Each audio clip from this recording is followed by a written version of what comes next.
To live is to suffer. Imagine a world where nobody suffers. No heartbreak, no failure, no rejection, no grief, no struggle, no pain. At first, it sounds like paradise. But look closer. In that world, there is no courage, because courage requires fear. There is no resilience, because resilience requires adversity. There is no wisdom, because wisdom is often born from mistakes. And there is no growth, because growth begins where comfort ends.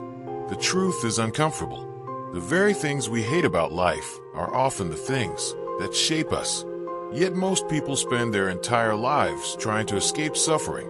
They tell themselves, when I get more money, I'll finally be happy. When I find the right person, life will be complete. When I achieve success, the struggle will end. But life has a strange way of disappointing these expectations, because suffering does not disappear. It simply changes its face. The poor man suffers because he has too little. The rich man suffers because he fears losing what he has. The lonely person suffers from isolation. The person in love suffers from the fear of loss. The student suffers from uncertainty. The old man suffers from time. Different lives, different stories. The same reality. To live is to suffer. And this is where many people become trapped. They see suffering as evidence that something is wrong, that life has treated them unfairly, that happiness exists somewhere beyond the next achievement. But what if suffering is not a detour? What if it is part of the road itself? Imagine a blacksmith standing before a furnace. He places a piece of steel into the fire. The steel glows red. The hammer strikes. Again. And again, and again. If the steel could speak, it would call the process cruel, unfair, meaningless. Yet the blacksmith understands something the steel cannot. Without the fire, it remains weak. Without the pressure, it remains ordinary. Without the struggle, it never becomes what it was capable of being. Human beings are not so different. Life places us in the furnace.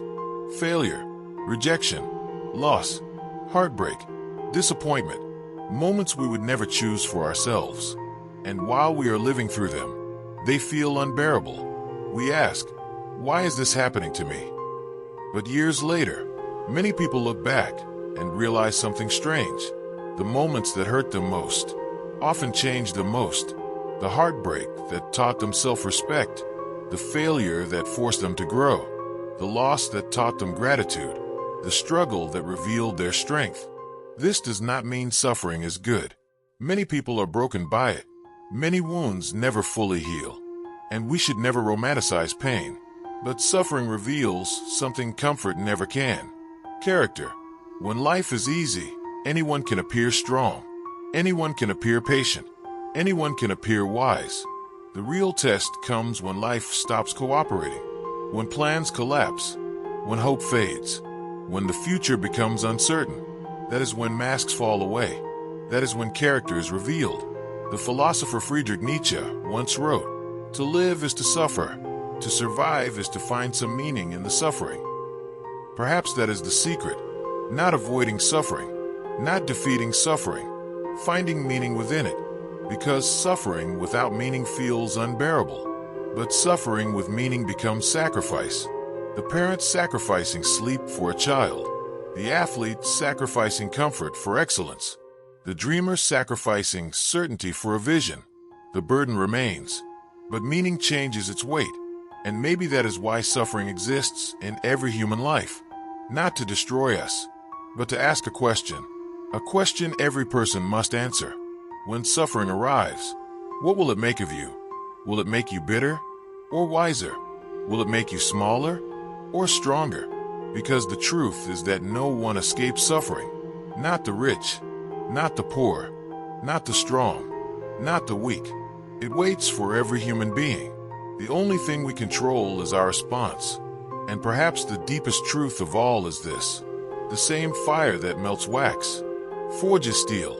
Life will bring the fire regardless. The question is, what are you going to become?